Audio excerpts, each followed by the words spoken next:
Bem-vindos de volta, ouvintes. É hora de mais um mergulho profundo e hoje vamos explorar o mundo da engenharia química. Isso mesmo. E especificamente, vamos nos aprofundar no papel vital da otimização neste campo. Imaginem, vocês são engenheiros encarregados de tornar um processo químico o mais eficiente e lucrativo possível. É aí que a otimização entra em jogo. Temos um capítulo inteiro de um livro-texto sobre otimização na engenharia química, repleto de exemplos da vida real e dicas práticas, com um guia para tomar decisões mais inteligentes nesta indústria complexa. Exatamente. E não se trata apenas de lidar com números. É sobre entender os princípios por trás da otimização. E como aplicá-los para resolver problemas reais. Para começarmos, o que exatamente é otimização no contexto da engenharia química? Em essência, otimização é encontrar a solução mais econômica para um determinado processo. Uma abordagem sistemática para aperfeiçoar e refinar as coisas até atingir o melhor resultado possível. Isso mesmo. Pense em ajustar variáveis como temperatura, pressão e taxas de fluxo. Para alcançar o resultado desejado. Exatamente. Então, seria como encontrar o ponto ideal onde os custos são minimizados e a produção maximizada. Isso mesmo. É como um ato de equilíbrio delicado. Mas por que se dá o trabalho de otimizar? Quais são os benefícios reais? Bem, os benefícios são muitos e significativos. A otimização pode levar ao aumento da produção, maiores margens de lucro. E um menor impacto ambiental também, certo? Com certeza. Por exemplo, o texto menciona que o simples ajuste da espessura do isolamento em um vaso pode economizar $3.000 por ano para uma empresa. Uau. Impressionante. Mas imagino que nem sempre se trata apenas do lucro, certo? Claro que não. A otimização também leva em consideração os benefícios não monetários, como a melhoria da segurança e a redução de resíduos. Otimizar é tornar os processos mais eficientes, sustentáveis e responsáveis. Faz sentido.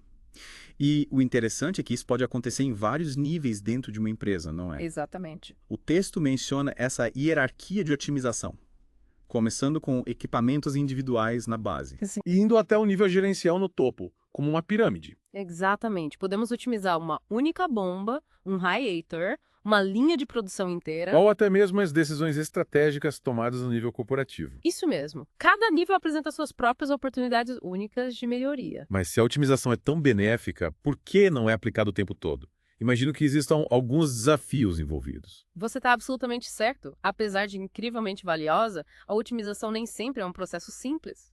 Então, quais são alguns dos obstáculos do mundo real que os engenheiros enfrentam? O texto destaca alguns, certo? Sim, destaca. A flutuação dos preços dos combustíveis, por exemplo, pode realmente atrapalhar os planos. Entendo. O texto usa o exemplo do refluxo ideal de destilação, onde as melhores condições de operação podem mudar drasticamente com as oscilações do preço do combustível. Ou seja, fatores externos podem tornar as coisas um pouco imprevisíveis. Sem dúvida. E às vezes há objetivos conflitantes para equilibrar. O texto fala sobre a otimização de uma caldeira. Você pode querer maximizar a eficiência térmica, mas isso pode levar ao aumento das emissões. Então, encontrar um melhor equilíbrio entre essas metas pode ser um desafio. Exatamente. É como um cabo de guerra constante entre diferentes prioridades. Entendo. E o texto também menciona as limitações dos modelos matemáticos, certo? Sim, eles são ferramentas poderosas, mas nem sempre capturam perfeitamente a complexidade dos processos do mundo real. Faz sentido. Então, como os engenheiros começam a abordar um problema de otimização com todos esses fatores em jogo? É aí que entra a arte e a ciência da formulação do problema. Ok, vamos analisar isso. Quais são os elementos-chave envolvidos na formulação de um problema como esse? Primeiro, você precisa de uma função objetivo. Certo? Isso define o que você pretende otimizar. Você quer maximizar o lucro, minimizar o consumo de energia ou talvez encontrar o menor tempo de produção. Esse é o seu alvo. Exatamente. Depois, você tem as restrições, E restrições. que são basicamente os limites dentro dos quais você precisa trabalhar. Tá. Algumas restrições são fixas, como a capacidade de um equipamento. Essas são chamadas de restrições de igualdade. São os pontos inegociáveis, as coisas que você absolutamente não pode mudar. Isso mesmo. Outras restrições são mais flexíveis, mas ainda impõem limites, como regulamentos de segurança ou padrões ambientais. Essas são chamadas de restrições de desigualdade. É como navegar por um labirinto onde algumas paredes são fixas e outras você pode empurrar um pouco. É uma ótima maneira de visualizar. O texto usa um exemplo interessante de agendamento de produção em duas fábricas para demonstrar como traduzir um problema do mundo real para essa estrutura matemática. Estou curioso para saber mais sobre esse exemplo. Mas antes de nos aprofundarmos nisso, vamos falar sobre o procedimento geral para lidar com problemas de otimização.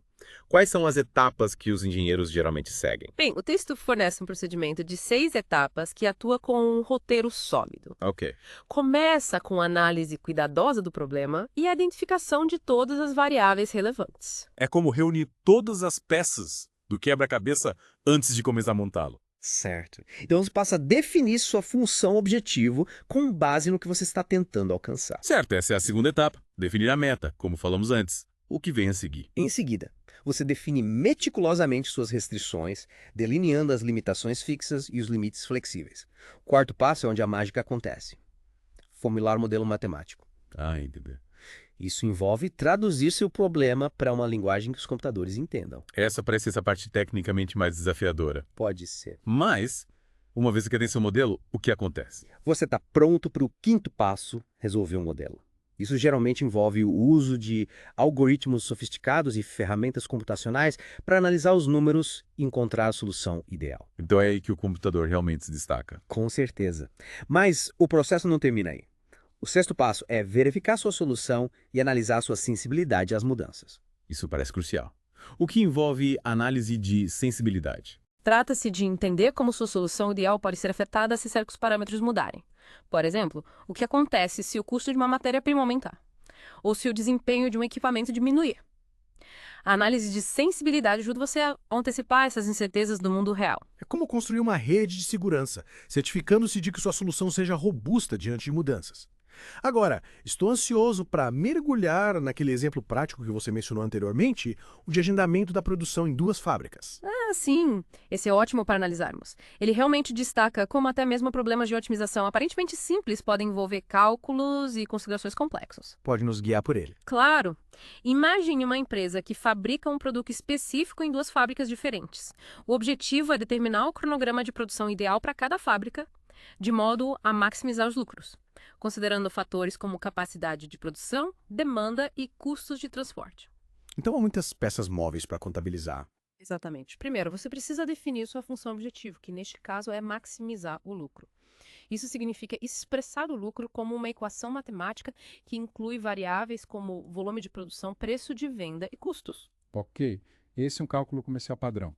E as restrições? Que limitações eles precisam levar em consideração? Bem, cada fábrica tem uma capacidade de produção limitada. Você não pode produzir magicamente uma quantidade limitada de produto.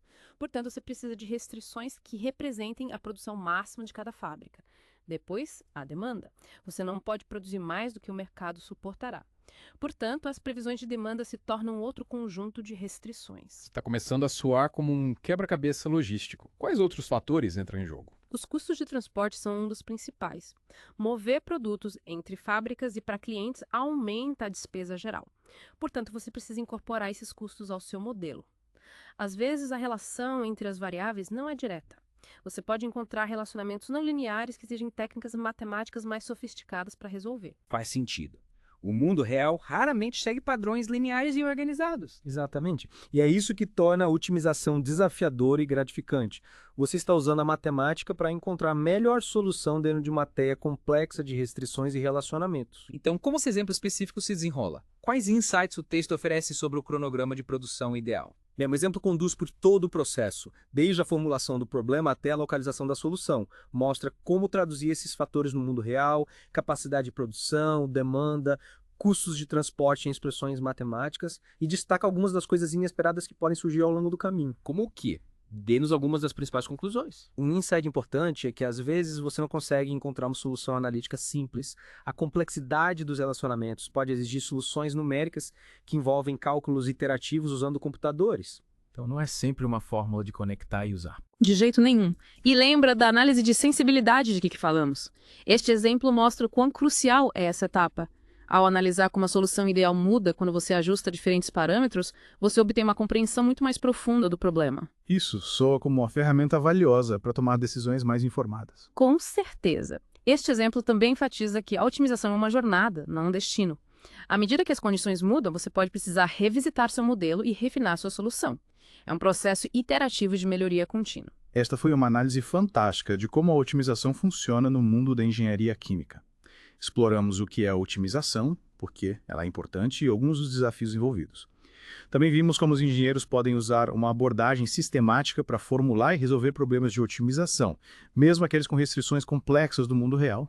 É um campo fascinante que combina rigor matemático com habilidades práticas de resolução de problemas.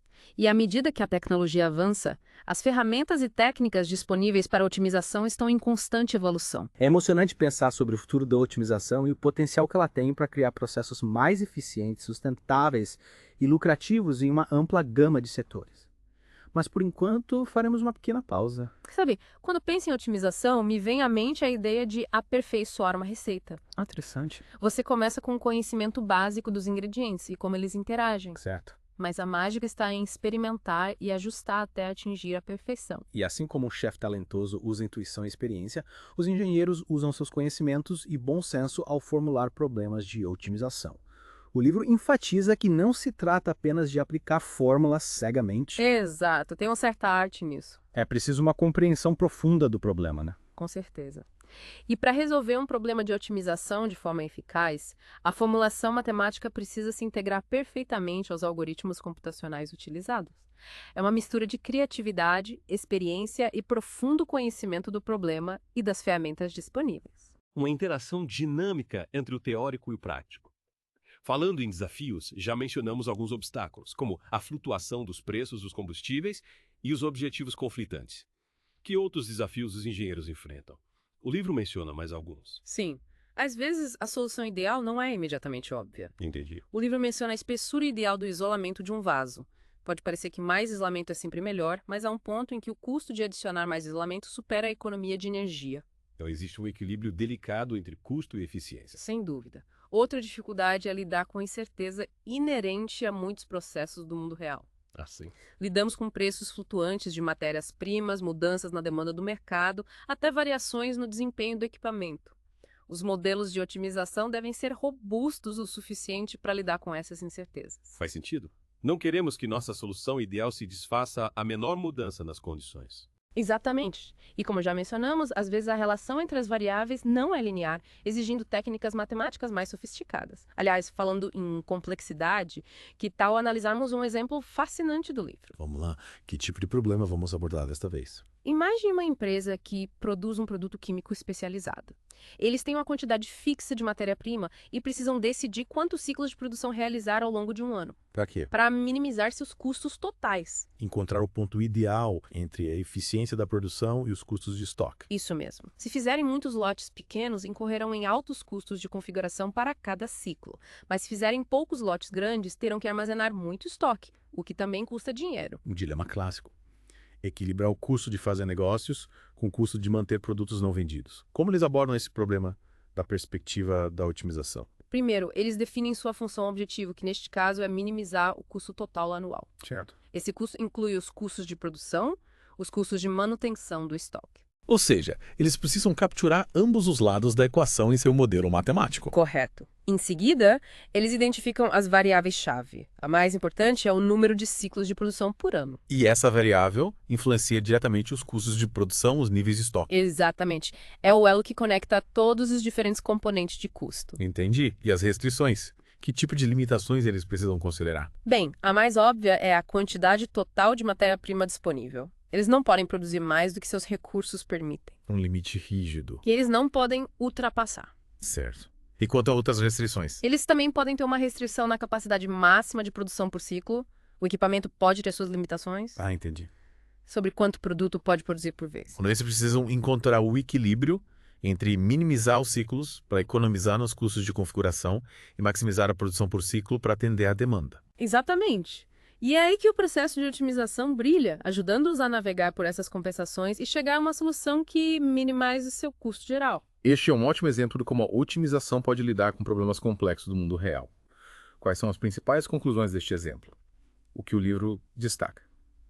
Um insight crucial é que, às vezes, a relação entre as variáveis não é linear. Neste caso, o custo por ciclo pode não aumentar proporcionalmente ao tamanho do lote. Ah, entendi. Pode haver economias de escala que entram em jogo. Então, maior nem sempre é melhor, mas pode ser mais econômico até certo ponto. Exatamente. Isso destaca a importância de analisar cuidadosamente os relacionamentos entre as variáveis. E não presumir que elas sempre se comportarão de maneira previsível. Isso mesmo. Outra lição importante é o valor da análise de sensibilidade. Certo, analisar a robustez da sua solução em relação às mudanças em diferentes parâmetros. Sim. Neste exemplo, você pode analisar como o número ideal de ciclos muda se o custo das matérias-primas aumentar ou se a demanda pelo produto flutuar. Para estar preparado para surpresas. Exatamente. Para possíveis mudanças no mercado ou eventos imprevistos. Correto. A otimização não se trata de encontrar uma solução estática. Trata-se de desenvolver uma estratégia flexível que pode se adaptar às condições em mudança. Este foi um mergulho profundo fantástico no mundo da otimização na engenharia química. Exploramos o que é a otimização, por que é importante e alguns dos desafios envolvidos. Também vimos como os engenheiros podem usar uma abordagem sistemática para formular e resolver problemas de otimização, mesmo que eles com restrições complexas do mundo real. É um campo fascinante que combina rigor matemático com habilidades práticas de resolução de problemas. E à medida que a tecnologia avança, as ferramentas e técnicas disponíveis para a otimização estão em constante evolução. É empolgante pensar sobre o futuro da otimização e o potencial que ela guarda para criar processos mais eficientes, sustentáveis e lucrativos em uma ampla gama de setores. Falando em futuro, o livro menciona um conceito interessante, a otimização dinâmica. Sim, a otimização dinâmica.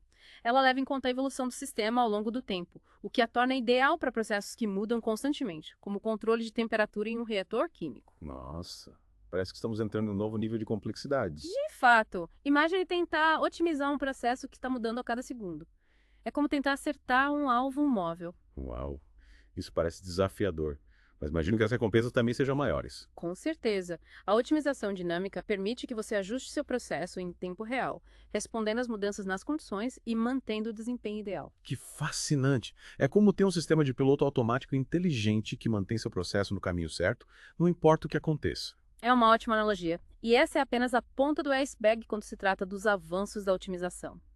À medida que a tecnologia continua a evoluir, podemos esperar ferramentas e técnicas ainda mais poderosas, que nos permitirão enfrentar desafios cada vez mais complexos. Estou realmente curioso para ver o que o futuro reserva para a otimização.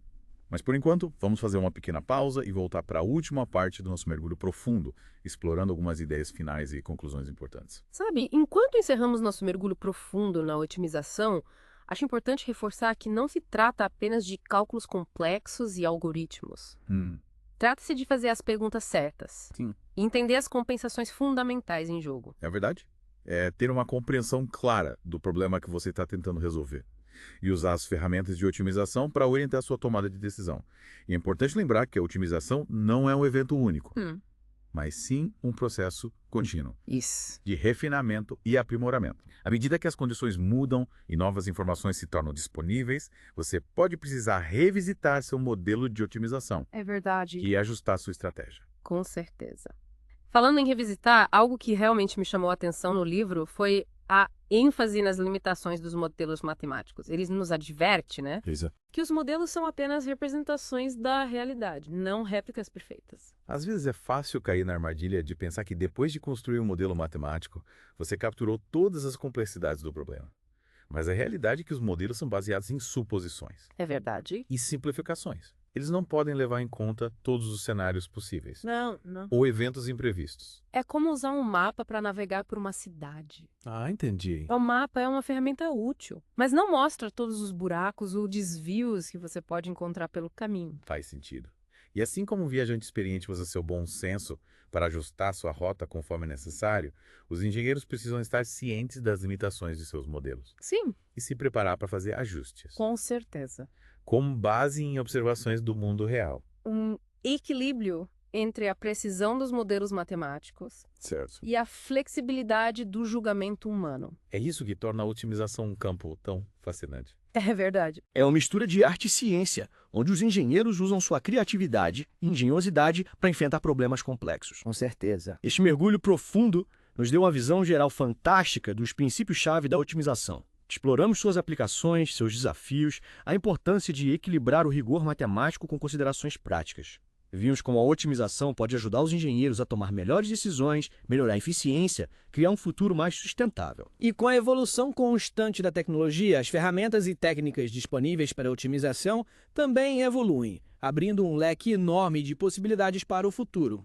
Mas antes de finalizarmos, quero deixar nossos ouvintes com uma pergunta instigante. Conversamos sobre como a otimização é usada na engenharia química para projetar processos, programar a produção, alocar recursos. Mas e quanto às suas aplicações além do reino da engenharia? Como podemos aplicar esses princípios a outras áreas de nossas vidas? Excelente pergunta. Pense bem. Tomamos decisões de otimização todos os dias, seja planejando uma viagem, administrando nossas finanças ou até escolhendo o que comer. Estamos constantemente tentando encontrar a melhor solução dentro de um conjunto de restrições. Então, os princípios da otimização estão por toda parte. Com certeza. E ao nos tornarmos mais conscientes desses princípios, podemos tomar decisões mais informadas e viver vidas mais plenas. Uma ótima lição para nossos ouvintes. Pensem como vocês podem aplicar os conceitos de funções objetivo, restrições e análise de sensibilidade aos seus próprios desafios, sejam eles pessoais ou profissionais. É verdade. Talvez você possa otimizar sua rotina diária, seu orçamento ou até mesmo seus relacionamentos. As possibilidades são infinitas. Quem sabe, talvez você descubra maneiras novas e inovadoras de aplicar esses princípios para tornar o mundo um lugar melhor. É um pensamento inspirador para encerrarmos. Obrigado por se juntar a nós neste mergulho profundo no mundo da otimização. Até a próxima e continuem com a mente curiosa e os motores da otimização a todo vapor.